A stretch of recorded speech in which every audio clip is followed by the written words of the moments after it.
What's going on, guys? My name is Caden or Nighthawk, and today I have a unique way to dispose of unwanted items.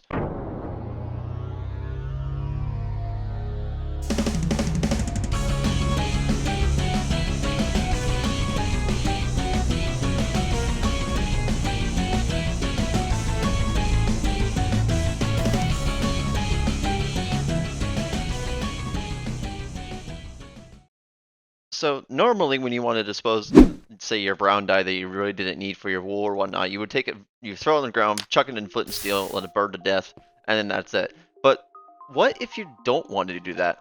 That's where this little cute, quote-unquote, cute design comes in.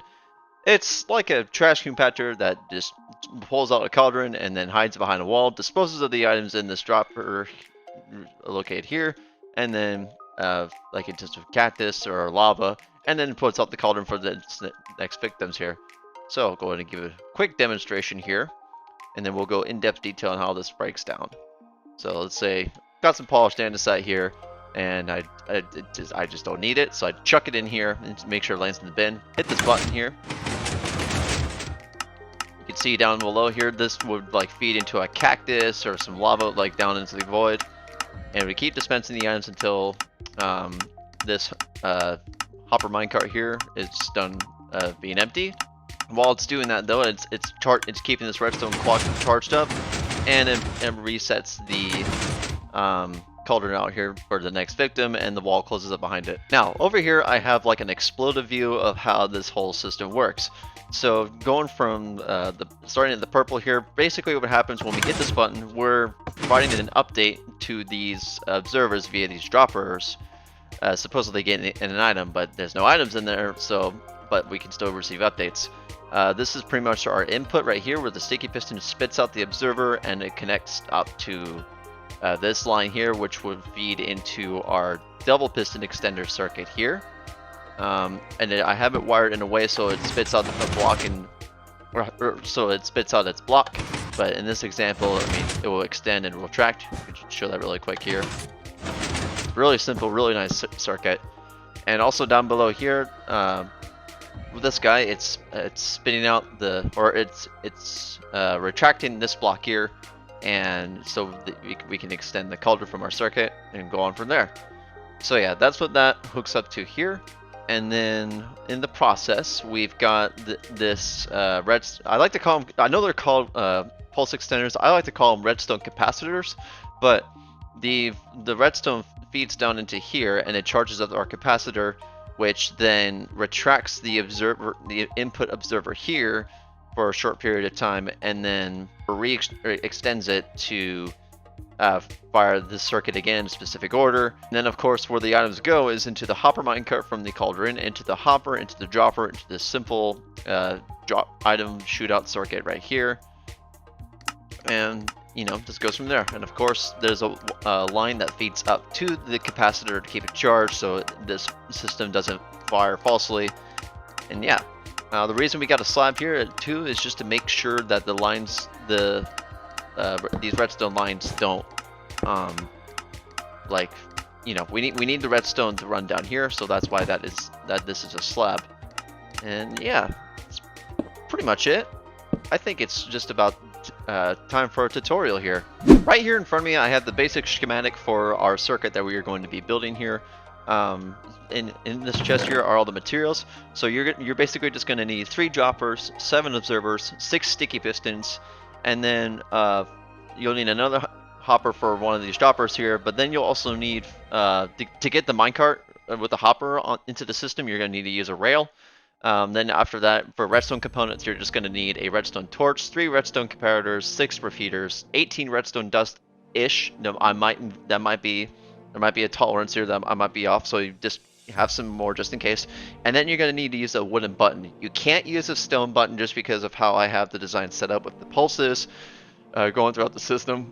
And of course, I like to color code all my redstone circuits, but you're just going to need a handful of blocks just to build it, and just make sure you can determine which is which.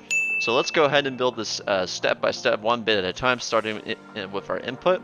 Right, so the first thing we're going to do is You're going to want to get started with a 3x5x9 area. This is being your ground level, what you stand on. So you're going to want to dig out 5 blocks in and make sure it's 3x5 there. But then you're going to want to dig, let's see, from this perspective, you want to dig 2 blocks up and then about 5 blocks down. So then that will make 9 in a sense here with this setup.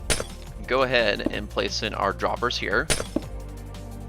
Place the oak button located on the bottom bit here, and then this place an observer here, a sticky piston here with a observer on its face facing in this perspective. Then we're going to want to extend out some wool here, and then so then when we shift the pulse over, it will hard power that block, and then we can take our redstone output from that. I'm basically laying out the foundation for our redstone first, and then I'm gonna place, and then we'll place in the redstone dust and stuff.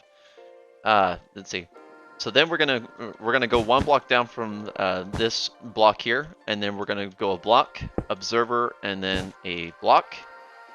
And then also for this case, you're gonna want to put one of these blocks on top because you don't want the redstone lines contracting with one another. Otherwise, you'll create a loop, and then the double piston extender will remain unlocked. And speaking of double piston extenders, let's go ahead and place that in. We're going to use this blue block here in the rear, and then place one under the observer. Should also make a quick denotation that this is where your cauldron is going to sit here, just so you know. I'm going to go ahead and also remove that block temporarily, because if you're working with the redstone circuit and one of these pistons accidentally fires, it messes everything up. Okay, so next up, we're going to get a redstone capacitor circuit in place. We're going to go 2 blocks down like this, and then 3 blocks along like that, except that needs to be a slab, which I forgot to put in the bill of materials here. Let me also make sure I'm not missing a slab here. Yeah, you're gonna need 2 slabs. I highly apologize on that, but so we need to replace this with a slab, and we're going to replace this with a slab here. Let's keep building. We will go 2 blocks down from this here, and then 1 block down here, and then we'll make a 2x3 area for our redstone capacitor to sit. I'm going to go ahead and start removing these blocks now, since they'll be a little bit intrusive in my way. You guys need to make sure you know what's going on here. Okay, so then we're going to have a block here, and then we're getting down to where our dropper circuit needs to be. So let's go ahead and grab the materials for that. Your dropper is going to be, I would recommend facing down, just of the way overall the circuitry is going. Place your hopper there, and temporarily place a rail there with a minecart with a hopper on it. Get rid of the rail, but you can leave the hopper minecart there. And then we're going to come down here, go 2 blocks down, and then we're going to start placing in some more redstone foundations here. We're going to need to place a block here, so again, redstone lines don't contract with one another. And then we're just going to place blocks in this order like so. We're almost there. We're just going to be placing some blocks here, and then I'm going to also be placing 2 more of our observers here, a sticky piston here, and we're going to place an observer here shortly. It needs to... The order of where this observer is located needs to be here initially, like before we activate the system, just because of how the circuit works, and we need to invert it, because if it starts out down here, pistons are going to fire and it's not going to be pretty. Yikes. There we go. We also need to place an observer below this dropper right here, and then we need to have this being hard powered into a block right here with our other sticky piston that is right there on that block, like so.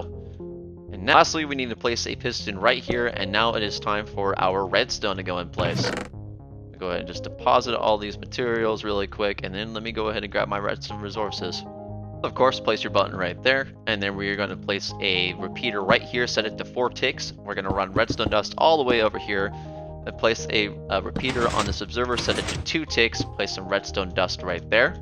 Come down to your capacitor circuit, where you're going to have a comparator there, a comparator here, and then we're going to run redstone dust on this side here.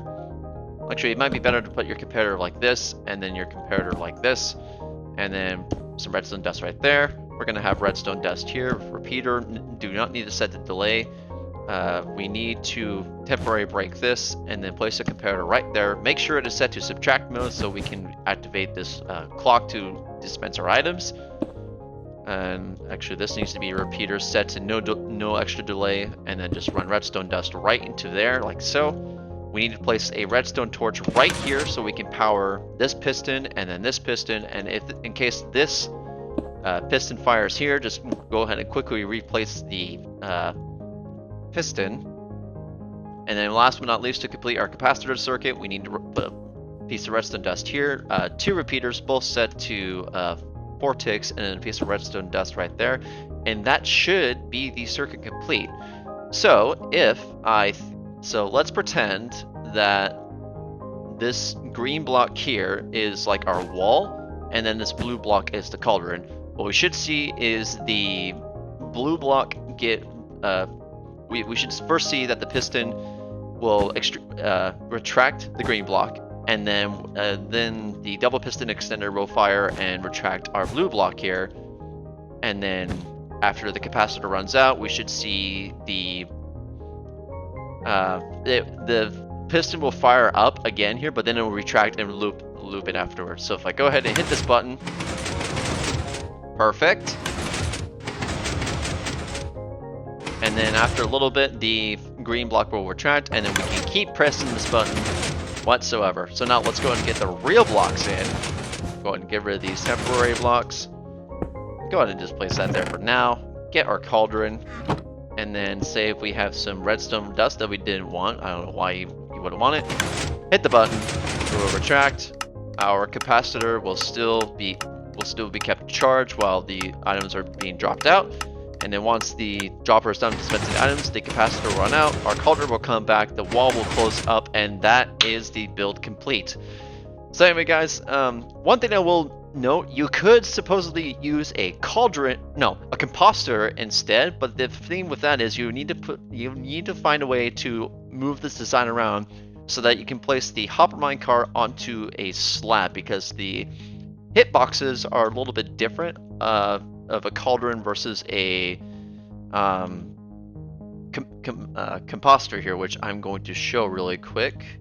I have a basic demonstration here on what I was talking about. You can see that when I throw the purple wool into this compositor here with no slab on the minecart, the items just stay in here. What we have here demonstrated with the cauldron is you can throw it into the cauldron and it would pick it up.